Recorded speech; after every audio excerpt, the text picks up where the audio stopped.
नमस्कार, स्वागत है आप सबका हमारे खास कार्यक्रम देश देशांतर में। मैं हूं कवीन सचान। देश देशांतर में आज हम बात करेंगे सरकार की ओर से जारी नई शिक्षा नीति की, और इसमें आज हम बात करेंगे स्कूली शिक्षा की, यानी कि प्राइमरी एजुकेशन के लेवल पर क्या कुछ बड़े बदलाव इस नई नीति में हैं, क्या रास्ता है और इन बदलावों से क्या कुछ हासिल करने का लक्ष्य रखा गया है, और जो मौजूदा सिस्टम है उसमें कितना बड़ा फर्क इसमें दिखेगा। और इस पर चर्चा करने के लिए हमारे साथ तीन खास मेहमान हैं। हमारे साथ अनिल स्वरूप सर हैं, former secretary school education MHRD से। सर, बहुत बहुत स्वागत है आपका। हमारे साथ दूसरे खास मेहमान अपराजिता गौतम हैं, प्रेसिडेंट हैं दिल्ली पेरेंट एसोसिएशन से। अपराजिता, स्वागत है आपका। गीता गांधी हमारे साथ हैं, जो कि प्रेसिडेंट हैं board of CMS society Lucknow. आपका भी स्वागत है गीता जी। शुरुआत में अनिल सर आपसे करना चाहूँगा। हालांकि शिक्षा नीति पर चर्चा और जिस तरीके से ये व्यापक है, इसमें कई घंटे की चर्चा हो सकती है समझाने के लिहाज से, लेकिन हम एक एक करके आज सिर्फ अगर मैं स्कूली शिक्षा पर फोकस करना चाहूँ तो जिस तरीके से दिखता है इसमें ढांचे को बदला गया है। 10+2 का जो सिस्टम था, एंट्री और एग्जिट लेवल के अलग अलग मोड दिख रहे हैं। आपके नजरिए से, क्योंकि आपने एक लंबा वक्त गुजारा है, इस विभाग के साथ काम किया है, क्या बड़ा परिवर्तन आपको लगता है कि इस नई शिक्षा नीति में, अगर स्कूली एजुकेशन को मैं समझूं, वहां पर नजर आ रहा है जिस पर फोकस किया गया है? ये मुझे आश्चर्य लगता है कि लोग ढांचे पर क्यों इतनी चर्चा कर रहे हैं। शायद ढांचे पे ज्यादा लोगों का ध्यान आकृष्ट हुआ है, जबकि धरातल की जो आवश्यकताएं हैं उनकी पूर्ति इस नीति के माध्यम से हो रही है। उनपे मैं समझता हूं अधिक चर्चा होनी चाहिए। वो व्यवहारिक भी हैं और उनको इम्प्लीमेंट भी किया जा सकता है। तो संक्षिप्त में मैं ये बताना चाहूंगा कि किसी भी नीति का उद्देश्य ये होता है कि वो उस क्षेत्र की समस्याओं के कारणों को समझे और ये सुझाव दे कि उन समस्याओं का समाधान कैसे हो सकता है। मेरे विचार से नीति उसको भली भांति कर रही है। इस जो सबसे बड़ी समस्या इस देश की है कि हम बच्चे को स्कूल तक ले आए हैं, लेकिन हम उसकी जो शिक्षा दे रहे हैं उसकी गुणवत्ता पर बहुत बड़ा प्रश्न चिन्ह है। और इस गुणवत्ता का जो ठीक नहीं होने का प्रमुख कारण है वो टीचर है। टीचर एक फलक्रम है जो कि इस नीति में स्पष्ट रूप से उसे रिकॉग्नाइज किया गया है कि टीचर से संबंधित स्थिति को हमें सुधारना होगा। और उसका सबसे बड़ा जो माफिया इस देश में है वो B.Ed और D.LED कॉलेजेस का है, और इस नीति के माध्यम से उसको ठीक करने का प्रयास किया गया है। शिक्षा के संदर्भ में हमें जो मूलभूत समस्याएं हैं जिनका समाधान का एक डायरेक्शन नीति में दिया गया है, उस पर ज्यादा विचार करना चाहिए। ओके, गीता जी, जिस तरीके से कहा सर ने, और मैं अगर शुरुआत में फोकस करना चाहूँ कि एजुकेशन सिस्टम में जो सबसे बड़ा पार्ट है, स्टेक होल्डर है, वो है शिक्षक के तौर पर। और यहाँ पर हमने देखा है कि देश में किस तरीके से रिक्रूटमेंट या फिर कॉलेजेस, उनकी मान्यता और फिर डिग्री के जरिए उनका अपॉइंटमेंट होता रहा है। इस नई शिक्षा नीति पर इस पर खास जोर दिख रहा है। कैसे आप देखते हैं समस्या को, और नई नीति के जरिए वो किस हद तक हम दूर करते हुए नजर आ रहे हैं? मुझे लगता है कि शिक्षा नीति में जो सबसे अहम चीज़ें हैं, वो सबसे पहली तो ये है कि जो स्कूलों का रिकग्निशन है वो आउटकम्स पर आधारित होगा गोइंग फॉरवर्ड, रादर देन कि जो जैसे अनिल स्वरूप सर ने कहा है कि ढांचे पर, इंफ्रास्ट्रक्चर पर, इनपुट्स पर। This is a very big departure. ये बहुत बड़ा फ़र्क होगा शिक्षा में अगर जिस तरीके से क्वालिटी को डिफाइन करते हैं, वो उसमें बहुत बड़ा बदलाव है इस शिक्षा नीति में। आउटकम्स के ऊपर है, और एक इंडिपेंडेंट एजेंसी बनाई जाएगी जिसके ज़रिए बच्चों के लर्निंग लेवल्स को मूल्यांकन उनका किया जाएगा। तो ये एक सोच में बड़ा फ़र्क है, और I agree with mister Anil Swarup कि ये बहुत बड़े इसमें असर पड़ेगा। दूसरा जो बहुत बड़ा दूसरा जो बड़ा चेंज आया है इस पॉलिसी के ज़रिए, वो है separation of roles of government as between. अभी क्या है कि गवर्नमेंट जो है वो स्कूलों की संचालक भी है, वो ही स्कूलों की नियंत्रक भी है, और वो ही स्कूलों की मूल्यांकनकर्ता भी है। तो ये नई शिक्षा नीति ने इन तीनों रोल्स को अलग अलग कर दिया है, क्योंकि इससे बहुत डीप कॉन्फ्लिक्ट्स ऑफ इंटरेस्ट थे। तो आप समझ सकते हैं कि अगर कोई एंटिटी जिन स्कूलों का संचालन करती है, उसी की नियंत्रक भी वही अगर है एंटिटी, तो वो अगर स्कूल अच्छे नहीं चल रहे हैं तो उन अपने ऊपर ब्लेम वो नहीं लेगी, और उनका जो मूल्यांकन करेगी तो हमेशा अपने मूल्यांकन में उनको अच्छे मार्क्स देगी कि स्कूल बहुत अच्छे चल रहे हैं। इसका एक उदाहरण मैं देना चाहूँगी। अभी मध्य प्रदेश में एक स्टडी हुई, उसमें 8 मिलियन स्टूडेंट्स, 80 लाख बच्चों को वहाँ पर टेस्ट किया जाता है हर साल।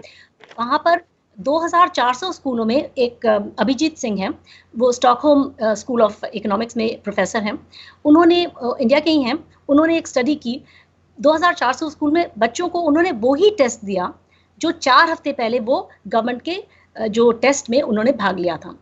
2400 स्कूल्स में उन्हीं बच्चों ने 4 हफ्ते बाद जो किया उसमें उन बच्चों को, जैसे अगर 25 मार्क मिला जिस बच्चे को, गवर्नमेंट ने उसको टेस्ट में 65 मार्क दिया हुआ था। स्ट्रेट अवे 40% हायर बताई थी लर्निंग कंपेयर टू जो एक्चुअल लर्निंग लेवल था। तो आई थिंक कि ये मूल्यांकन करता एक इंडिपेंडेंट एजेंसी होनी चाहिए, और ये नई शिक्षा नीति ये चीजें लाती है। तो ये 2 सबसे बड़ी चीजें हैं। मैं कुछ और भी कहना है इसमें कुछ। मैं लौटूंगा, मैं एक एक करके सारे पॉइंट्स पर आ रहा हूँ। अपराजिता, क्योंकि पेरेंट्स का सबसे बड़ा जो मैं कहूँ कि फोकस होता है जब स्कूल में बच्चों को भेजने की बात होती है कि वहाँ पर शिक्षक किस तरीके से और किस तरीके से जो मूल्यांकन प्रणाली है और जो एजुकेशन मिल रही है वो किस लेवल पर है और किस तरीके से मिलेगी। अब तक क्या बड़ी दिक्कतें दिख रही थी, और नई शिक्षा नीति में अगर स्कूली शिक्षा में कहूँ टीचर्स को लेकर जो मैं कहूँ कि पेज कसे गए हैं और एक बड़ी समस्या थी, इस पर फोकस किया गया है, उसे आप कैसे देखती हैं, उसका बदलाव, इम्पैक्ट? देखिए सचिन जी, यहाँ पर अगर हम लोग वाइडर पर्सपेक्ट में, अगर आपने जो मुझसे क्वेश्चन पूछा है, सबसे पहले तो शिक्षा है क्या? शिक्षा बेसिकली हम यहाँ पे बात भी कर रहे हैं, या नेशनल एजुकेशन पॉलिसी भी जो बनी है उसमें स्कूल एजुकेशन की बात करें तो स्कूल में कौन कौन होते हैं ये बातें समझनी चाहिए। स्कूल में आपका स्कूल मैनेजमेंट होता है, आपके बच्चे होते हैं, टीचर्स होते हैं, डेफिनेटली गवर्नमेंट का पार्टिसिपेशन होता है। एक मेजर पार्ट है पेरेंट्स। पेरेंट्स को हर तरीके से हर लेवल पे मिस कर दिया गया है। हमारा ये मानना है अगर पेरेंट्स पार्टिसिपेशन बढ़ता है, कहने को कागजों में पीटीए की बात कही गई है, बट हमारा प्रैक्टिकल एक्सपीरियंस ये है कि स्कूल में जो पीटीए होती हैं वो इलेक्टेड नहीं होती, वो सिलेक्टेड होती हैं। इसीलिए हमारा ये मानना है पेरेंट्स भागीदारी अगर बढ़ा देते हैं तो हम बेटर एजुकेशन की तरफ जाएंगे। दूसरी बात की, जैसे मैम ने भी कही और अपना अनिल सर ने भी बोली कि टीचर्स के पॉइंट ऑफ व्यू से तो पेज आपने कस दिया। यहाँ पे हम बात करेंगे उसका इम्प्लीमेंटेशन कितना होता है वो भी देखने वाली बात है, जो एक अच्छा पॉइंट है, क्योंकि हमने ये देखा है कि प्राइवेट स्कूलों में, जहाँ पे गवर्नमेंट स्कूलों में टीचर्स प्रॉपर एक सिलेक्शन प्रोसीजर के थ्रू आते थे, प्राइवेट स्कूल में ऐसा कुछ भी नहीं है। कोई भी टीचर आके लग जाते हैं और बहुत सारी चीजें हम लोगों को देखने को मिलती हैं, उस डिटेल में नहीं जाते। बट हम बात करें पेरेंट्स पॉइंट ऑफ व्यू से, अगर शिक्षा नीति को ओवरऑल स्टडी करते हैं, जो हमारा ये जो आउटकम, तो ठीक है हमने पॉजिटिव की बात की, नेगेटिव ये है कि यहाँ पे पेरेंट्स की भागीदारी की आज भी बात नहीं की गई है। हमें ऐसा लगता है कि जहाँ पे क्लस्टर लेवल पे बनेगा या नेशनल लेवल पे जो भी एक ये भी बात है कि एक वो बनेगी, कमेटी बनेगी, तो हमारा ये मानना है ग्राउंड से लेकर टॉप तक पेरेंट्स की भागीदारी सुनिश्चित करे। और बट ये वो पेरेंट्स कौन से होने चाहिए, हमारा इसमें सुझाव हमने पहले भी दिया था, जब एनईपी बन रही थी, लास्ट ईयर ड्राफ्ट भी हुआ था। आज फिर हमारा ये कहना है वो पेरेंट्स जो होगी भागीदारी, वो पेरेंट्स, स्कूल नहीं डिसाइड करेगा प्लीज, क्योंकि स्कूल अपने सिलेक्टेड पेरेंट्स से लाके वो आगे खड़ा कर देते हैं जो स्कूल के फेवर में बात करते हैं। आप इंडिपेंडेंट बॉडीज आप लोग लेंगे तो वो बेहतर तरीके से काम करेगी। अनिल सर, दूसरा एक और महत्वपूर्ण विषय जो है इस पर दिख रहा है कि स्टार्टिंग लेवल पर, यानी कि 8th क्लास तक कहा यह जा रहा है कि जो अब तक हम देखते थे अलग अलग विषय, लैंग्वेज और लैंग्वेज में फोकस प्राइवेट स्कूलों में इंग्लिश को लेकर या फिर इस तरह की दूसरी भाषाओं को लेकर, नई शिक्षा नीति कहती है कि हमें मातृभाषा या जो रीजनल लैंग्वेजेस है उस पर फोकस करते हुए उसको खुला छोड़ना है बच्चे को। ये जो कदम है, क्योंकि इसकी मांग बहुत लंबे अरसे से होती रही है, लेकिन इसे इम्प्लीमेंट कर पाना और इसके फायदे मैं दोनों समझना चाहूंगा। देखिए, पहले तो एक मैं थोड़ा करेक्ट करना चाहूंगा। अपराजिता जी ने कहा कि पेरेंट्स का जो प्रतिनिधित्व है वो पॉलिसी में नहीं चर्चित है। पॉलिसी में है चर्चित, इनफैक्ट पॉलिसी में कहा गया है कि पेरेंट्स का रिप्रेजेंटेटिव होगा स्कूल में। जस्ट एक फैक्चुअल करेक्शन। जो आपने बात कही बहुत ही इंपॉर्टेंट एस्पेक्ट है ये इस पॉलिसी का। ये रिसर्चेस बड़ा क्लियरली बताती हैं कि बच्चे को यदि उसकी मातृभाषा में कोई चीज समझाई जाएगी तो उसकी समझ में जल्दी आएगा, कॉन्सेप्ट्स भी जल्दी समझ में आएगा। और कल्चरल दृष्टिकोण से और रूट्स से टच के कारण भी अपनी मदर टंग बहुत महत्वपूर्ण है। तो सैद्धांतिक रूप से इससे में किसी की असहमति नहीं हो सकती। सब ये कहेंगे कि कम से कम कक्षा 5 तक मातृभाषा में पढ़ाया जाना चाहिए, और मेरा व्यक्तिगत मत भी यही है। लेकिन इसकी व्यवहारिकता हमें देखनी होगी। ये पूरी पॉलिसी अभी जो हम चर्चा कर रहे हैं, वो पहले उसकी थ्योरेटिकल एस्पेक्ट चर्चित कर रहे हैं, फिर उसके प्रैक्टिकल, इनमें तो काफी प्रॉब्लम्स हैं इम्प्लीमेंटेशन में। अब इस पर्टिकुलर पहलू में इम्प्लीमेंटेशन में कई समस्याएं आई। पहली चीज तो ये है कि वर्तमान में जो सीमित मात्रा में हम टीचर्स की आवश्यकता समझते हैं, वो भी हम पूर्ति नहीं कर पा रहे। जो टीचर्स की क्वालिटी है उसकी पूर्ति नहीं कर पा रहे हैं। अब हम ये एक्सपेक्ट करेंगे उसी टीचर से कि वो बाइलिंगुअल भी हो जाएगा, लोकल भाषा में भी पढ़ा लेगा, अन्य में भी पढ़ा लेगा, और कॉम्पिटेंस भी उसमें हो जाएगी। होना चाहिए, it is eminently desirable, but वो पॉसिबल है या नहीं? इसलिए नहीं पॉसिबल है कि ये सब करने के लिए, अब मैं लार्जर मुद्दे पर आ रहा हूं, काफी मात्रा में धनराशि की आवश्यकता होगी। ह्यूमन रिसोर्स की तो जरूरत होगी ही होगी, धनराशि की आवश्यकता होगी। मैं सचिव शिक्षा रहा हूं भारत सरकार में, हम सब बड़ी बड़ी बात करते हैं, लेकिन बजट के माध्यम से जब आता है तो बजट हम कम ही कर देते हैं, बढ़ाते नहीं। तो इसको हमें दिमाग में रखना होगा। कहना आसान है किसी चीज को, हम चीज को कॉन्सेप्चुअली अग्री कर लेते हैं, कोई इससे डिसएग्री नहीं करेगा जो लिखा है पॉलिसी में, इस मुद्दे पे या मुद्दे पर बहुत ही अच्छी बात कही है। लेकिन कहने वाले तो चले जाएंगे, करने वालों को ये देखना पड़ेगा कि इस करने के लिए उनके पास वो ह्यूमन रिसोर्स कैसे आएगा, उसको ट्रेन कैसे करेंगे, वो पैसा कहां से आएगा, इस पे काफी गंभीर चिंतन करना पड़ेगा। So in short, it is eminently desirable, but we'll have to make it feasible, it will be difficult.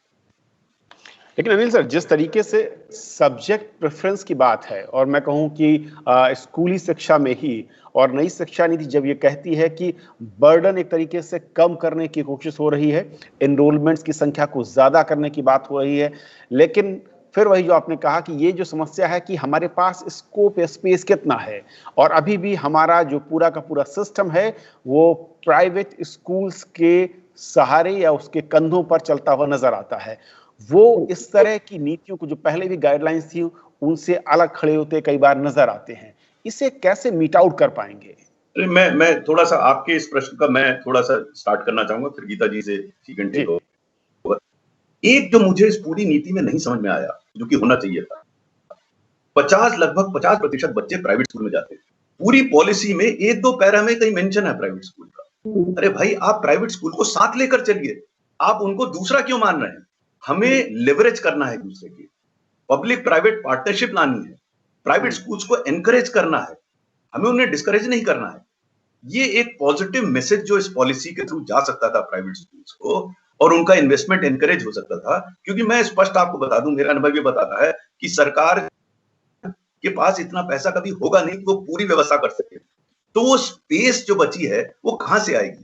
मेरे विचार से private sector investment should have been encouraged. Unfortunately उसकी ज्यादा चर्चा नहीं हुई है, और पढ़ के ऐसा लगता है कि हम प्राइवेट स्कूल्स को दूर से देख रहे हैं थोड़ा सा। मेरे विचार से एक अच्छा मौका था कि हम प्राइवेट स्कूल्स को पार्टनर बनाते हैं। जब मैं बात प्राइवेट स्कूल की कह रहा हूं तो उन स्कूल की बात नहीं करता हूं जो कि कुछ ऐसे स्कूल हैं जो फी बढ़ा लेते हैं और गड़बड़ करते हैं। तो हर व्यवस्था में कुछ लोग गड़बड़ है। अब कुछ लोग गड़बड़ होने की वजह से हम सबको गड़बड़ माने, मेरे विचार से स्थिति उचित नहीं। बिल्कुल। गीता जी, कैसे देखती हैं आप? क्योंकि जब भी नीति की बात आती है, और जिस तरीके से ये नीति बनाई गई है और जिसमें फोकस है, उसमें कई सारी ऐसी प्रैक्टिकल चीजें हैं जिसको इम्प्लीमेंट करने में मुझे लगता है कि जो प्राइवेट सेक्टर है स्कूलों में, जिसमें 50% से ज्यादा हिस्सेदारी है, क्या वो इसके लिए तैयार होगा? और इस बेंचमार्क पर उस उम्मीद के साथ जो पेरेंट चाहता है कि उस मिनिमम फीस या उस एक लोअर लेवल में कहूं कि फी के साथ वो तमाम सुविधाएं और इन पैरामीटर्स को आप मीट कर पाएं? देखिए, यहाँ पर सबसे बड़ी चीज़ जो है, एंड मैं आई टोटली एग्री जो श्री अनिल स्वरूप जी ने कहा है, उस बात से मैं टोटली वाकिफ़ हूँ। मैं एक बात कहना चाहूँगी यहाँ पर, जिस बात को कोई बहुत ही कम कहने को सुना है, I have not heard many people talk about it, अब वो ये है कि प्राइवेट स्कूलिंग हो, पब्लिक स्कूलिंग हो, इससे कोई बहुत ज़्यादा फ़र्क नहीं पड़ता। लेकिन पेरेंट क्यों भाग रहा है प्राइवेट स्कूल की तरफ? उसका परसेप्शन है कि वहाँ पर बेटर क्वालिटी, पेरेंट क्वालिटी चाहता है। तो ये नहीं हमें सोचना चाहिए कि हम प्राइवेट स्कूल को सपोर्ट करें या गवर्नमेंट स्कूल को सपोर्ट करें। हमें तो ये कोशिश होनी चाहिए कि सभी बच्चों को गुणवत्तापूर्ण शिक्षा मिले, नंबर 1। उसके लिए दूसरा जो बहुत ही कार्डिनल प्रिंसिपल होना चाहिए वो ये होना चाहिए कि किसी भी बच्चे को particularly up to the end of elementary education, which is meant to be free and compulsory, किसी भी बच्चे को पे करने की ज़रूरत नहीं होनी चाहिए। और अगर हम सोचते हैं कि हम एक गरीब देश हैं, जो अमीर बच्चे हैं उनके लिए हम क्यों गवर्नमेंट पे करें, तो ठीक है, कम से कम ये तो हो कि गरीब बच्चों को पे करने की ज़रूरत नहीं होनी चाहिए, कम से कम इतना तो हो। और गरीब कौन है उसका एक डेफिनेशन लिया जा सकता है, बीपीएल लिया जा सकता है, इकोनॉमिकली वीकर सेक्शन लिया जा सकता है, पुअरेस्ट 50% ऑफ द चिल्ड्रन लिया जा सकता है, जो भी डेफिनेशन गवर्नमेंट अप्रोप्रिएट समझती है उसको ले। लेकिन उन बच्चों के लिए it should be the government's responsibility to pay for the education of this children. Now उसको करने के दो तरीके हैं। एक तो ये है कि आप गवर्नमेंट स्कूल चलाइए और गवर्नमेंट स्कूल में वो बच्चे जाएं। जो अभी वस्तु स्थिति वही है कि गवर्नमेंट फ्री में एजुकेशन प्रोवाइड करती है। वो कहती है कि अगर आप गरीब हैं, आप प्राइवेट स्कूल में नहीं जा सकते तो आप उनमें जाइए। लेकिन अगर वहाँ की गुणवत्ता ठीक नहीं मानी जा रही है पेरेंट्स द्वारा, पेरेंट पर पेट काट करके प्राइवेट स्कूल में फी पे कर रहा है, तो ये गलत बात है। तो बेटर ये है कि government gives the same funds to children, to parents, it funds the students, doesn't fund the schools. Then those children with that fund can go to any school of their choice. Government school अगर अच्छे काम कर रहे हैं वहाँ जाएगा, private कर रहे हैं वहाँ जाएगा, और गवर्नमेंट स्कूल भी इंप्रूव करेंगे जब वो देखेंगे कि हमारा फंडिंग जो है वो पर स्टूडेंट बेसिस पे हमें मिल रहा है, on a DBT basis, direct benefit transfer basis या वाउचर्स फंडिंग के जरिए, तो उसको वहाँ पर जो है सुविधा मिलेगी तो जाएगा। और आरटी के तहत भी, राइट टू एजुकेशन एक्ट के तहत इस सिद्धांत का स्थापित हो गया है कि गवर्नमेंट कह रही है सारे प्राइवेट स्कूल, देश भर के सारे प्राइवेट स्कूल से, कि आपको अपने 25% सीट ज़रूरन देनी है गरीब बच्चों को, जिसके लिए गवर्नमेंट आपको रीइंबर्स करेगी, यानी कि government funding with private production of education, जैसे कि अनिल स्वरूप जी कह रहे हैं, public private partnership, government is funding, private sector is producing. Aparajita, क्योंकि इसमें एक और फीचर है जिसको मैं चाहूँगा, क्योंकि बहुत ज़्यादा जिस तरीके से मार्केट लिंक सब चीज़ें होती जा रही हैं कि 6th क्लास से वोकेशनल कोर्सेज की शुरुआत होगी, यानी कि उन बच्चों के लिए वोकेशनल कोर्सेज की शुरुआत 6th क्लास से शुरू करने की बात इसमें कही गई है। इसे आप कैसे देखती हैं, और क्या इस लेवल से जब शुरुआत होगी और जो फॉर्मेट बदला जा रहा है एंट्री और एग्जिट को लेकर, बोर्ड एग्जाम को लेकर, साथ ही साथ 10+2 के ढांचे को लेकर, इससे सहूलियत पेरेंट्स को कुछ ज्यादा नजर आने वाली है? एडमिशन की जो मारामारी होती है या फिर स्कूल चेंज के साथ जो दिक्कतें आती हैं? देखिए, ये जो आपने वोकेशनल कोर्सेज का जो पूछा है, जो 6th क्लास ऑनवर्ड्स है, मुझे ऐसा लगता है ये अच्छी पहल है, क्योंकि बच्चे उन सब्जेक्ट्स को भी चूज कर रहे होते हैं, जबरदस्ती पढ़ रहे होते हैं जिसमें उनका इंटरेस्ट भी नहीं होता। हम बहुत सारे ऐसे बच्चों को जानते हैं जो हिस्ट्री नहीं पढ़ना चाहते या जो मैथ्स नहीं पढ़ना चाहते, जिनका वीक भी होते नहीं पढ़ना चाहते। ये एक अच्छी शुरुआत में ही उन्होंने ये सुविधा दे दी, जिस बच्चे का जिसमें इंटरेस्ट है वो अपने उस इंटरेस्ट को परस्यू करते हुए आगे भी फ्यूचर एक्सपेक्ट कर सकते हैं, क्योंकि ultimately education is the base कि आपका फ्यूचर कैसे बिल्ड होगा। ये हम ये मानते हैं, बहुत अच्छी बात है। बट कहीं ना कहीं यहाँ एज ए पेरेंट हमें एक चीज अब डर शुरू हो गया। अब मैं आपको साथ साथ एक पेरेंट का भी डर बताती हूँ। पेरेंट्स को ये डर शुरू हो गया, जैसे अभी मैम ने बोला प्राइवेट स्कूलों से रिलेटेड, अनिल सर ने बोला कि प्राइवेट स्कूलों को छोड़ दिया, बट सर मुझे ऐसा लगता है कि यहाँ पे प्राइवेट स्कूलों को एक गोल्डन अपॉर्चुनिटी दे दी है। आज की डेट में प्राइवेट स्कूल हर छोटी छोटी चीज के एक्स्ट्रा चार्जेस मांगते हैं। आज ये वोकेशनल कोर्सेज के नाम से भी एक्स्ट्रा चार्जेस मांगे जाएंगे, ये हम आज ही आपको बता रहे हैं, क्योंकि स्कूल हर छोटी सुविधा के नाम पे, safety and security, health and hygiene, sir आप तो रह चुके हैं उस डिपार्टमेंट में, health and hygiene that is the basic fundamental right of the kids, but school आज के डेट में उसके नाम के भी पैसा मांगता है। अब आप समझ सकते हैं वोकेशनल कोर्सेज के नाम पे, which is a good, very good step, again मैं रिपीट कर रही हूँ, बट हम ये देखते हैं कि स्कूल इसके नाम पे मांगेंगे पैसा। यस, जैसे अनिल सर ने बोला कि हमारे अगर बजट में ऐसा है तो हम तो ये चाहते हैं कि इस पॉलिसी में ये भी अनाउंस होता, ज्यादा केवीज खुलेंगे, केंद्रीय विद्यालय खुलेंगे, सरकारी स्कूल ज्यादा खुलेंगे। ये जो हम लोगों ने जो गैप बना दिया, प्राइवेट स्कूल ऊपर चढ़ गए, गवर्नमेंट स्कूल नीचे आगे, नहीं, इनको तभी किया जा सकता है थोड़ा सा प्राइवेट स्कूल पे नकेल की जाए और गवर्नमेंट स्कूलों को ऊपर उठाया जाए। ये जो आ जाता है कि नहीं हमें गवर्नमेंट में नहीं जाना, अभी जैसे मैम ने बोला कि जो अफोर्ड नहीं कर सकते, नहीं मैम, हमारे टाइम पे जो अफोर्ड कर सकता था वो भी गवर्नमेंट स्कूल जाता था। प्राइवेट स्कूल वो लोग जाते थे जिनको एडमिशन गवर्नमेंट में नहीं मिलता था। तो आज वो चीज कहाँ गई? क्योंकि हमने प्राइवेट स्कूलों को तवज्जो दी है। गवर्नमेंट के पास फंडिंग हो सकती है। मैं अपनी बात को खत्म करना चाहूंगी। पब्लिक प्राइवेट, अगर हम स्कूलिंग की बात करें तो प्राइवेट स्कूलों को मौका दीजिए, गवर्नमेंट को फंड करें। यहाँ पर भी स्कूल कॉमर्शियल एक्टिविटी में इन्वॉल्व है, वहां ओपनली इन्वॉल्व होंगे, तो इट इज बेटर अगर कॉम्बिनेशन बनता है तो ये हो। बट इम्प्लीमेंटेशन, और लास्ट में एक चीज मैं कम्युनिटी इसमें ऐड करना चाहूंगी, पॉलिसी जो मैंने सरसरी तौर पे देखी है कोई भी पॉलिसी होती है, अगर इम्प्लीमेंटेशन ना करने पर, जब तक वॉयलेशन पे ना करने पर उनमें कोई एक्ट या ऐसा नहीं लाया जाता कि उसके ऊपर कार्यवाही होगी, तब तक वो पॉलिसी सिर्फ धरने पर ग्राउंड में फेल हो सकती हैं। यहाँ पर अगर कोई इसको इम्प्लीमेंट नहीं करता या गवर्नमेंट जो कहती है कि नहीं करता, उसके ऊपर एक्शन होगा। ये पार्ट हर जगह पे ऑल ओवर इंडिया मिसिंग है। अनिल सर, क्योंकि हम सब जानते हैं कि शिक्षा राज्य का विषय है और अलग अलग राज्य अपने लिहाज से जो सेंटर की कॉमन पॉलिसी होती है उसको इम्प्लीमेंट करते हैं, उसको अमेंड करते हुए लागू करते हैं। लेकिन 2 पॉइंट जो राधिका ने कहे, उसके साथ साथ में एक और पॉइंट समझना चाहूंगा कि क्या निर्भरता हमारी नई पॉलिसी में और क्रेज में कहूँ जो पेरेंट्स का है, चाहे वो मजबूरी हो या कोई और वजह, वो पब्लिक स्कूलों पर बनी रहेगी, वो रहेगा? और दूसरा कि किस तरीके से रेगुलेटरी की जो जरूरत बताई जा रही थी स्कूली सिस्टम में अलग अलग राज्यों में, उसे क्या हम कॉमन कर सकते हैं या नहीं, और क्या पॉलिसी में कहीं कोई इसका इशारा मिलता है? पहली चीज तो मैं बताना चाहूंगा कि हम अभी जितनी चर्चा कर रहे हैं वो एक सामान्य चर्चा कर रहे हैं राष्ट्रीय दृष्टिकोण से। आप अलग अलग राज्यों को देखें तो अलग अलग राज्यों में अलग प्रकार से इस नीति को क्रियान्वित किया जाएगा।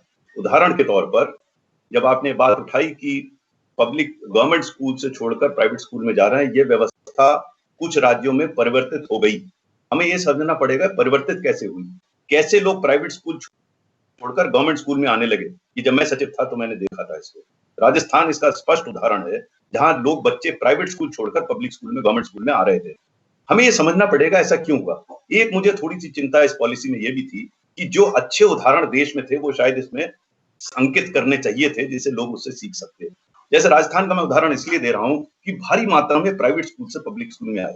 ये एक उदाहरण है उत्तर प्रदेश, मध्य प्रदेश, छत्तीसगढ़ जैसे राज्यों के लिए कि अगर ये राजस्थान में हो सकता है तो हमारे यहाँ कैसे हो सकता है। मैं क्योंकि एक प्रैक्टिशनर रहा हूं, व्यवहारिक दृष्टिकोण देखता हूं कि हमें सीखना होगा उन राज्यों से जहां पर अच्छा कार्य हो रहा है। हमें किसी इंग्लैंड, फिनलैंड, हॉलैंड, स्कॉटलैंड जाने की जरूरत नहीं है, यहीं पर बहुत अच्छा कार्य हो रहा है। और जब हम नीति की बात करते हैं तो राष्ट्रीय स्तर की नीति की बात करते हैं, जबकि हमें प्रयास करना चाहिए कि प्रत्येक राज्य के अलग योजना बने, नीति नहीं योजना बने। कौन करेगा, कब करेगा, कैसे करेगा। और जैसा अपराजित जी ने बिल्कुल सही कहा कि उसकी क्लोज मॉनिटरिंग हो कि वो हो रहा है नहीं हो रहा। एक तो बात है कह देना, तो पहला तो स्थिति ये हुई। ये सब करते हुए हमें साथ ही साथ, जैसा गीता जी ने बिल्कुल सही फरमाया, हमें प्राइवेट और पब्लिक को एंटेगनिस्टिकली नहीं देखना, हमें उनको सप्लीमेंट करना है। और हमें प्रयास करना है कि हम पब्लिक स्कूल्स को यानी गवर्नमेंट स्कूल्स को इतना सुधार लें कि हमें उनको, बच्चों को फोर्स ना करना पड़े पब्लिक स्कूल में आने के लिए, इंड्यूस करें उनको लाने के लिए। मैं इस फेवर में नहीं हूं। मैं 38 साल सेवा में रहा हूं। नॉर्मली अधिकारी रहते हैं कि जब तक डंडा नहीं चलेगा काम नहीं होगा। आश्चर्य का विषय आज ये है कि पेरेंट जो है वो कह रही है डंडा नहीं चलेगा काम नहीं चलेगा। मैं इसमें विश्वास नहीं करता। 38 साल में मेरा अनुभव ये बताता है कि मैं अपने माल को या अपने आइडिया को इतना अच्छा बना लूं कि लोग उसके प्रति आकर्षित हों।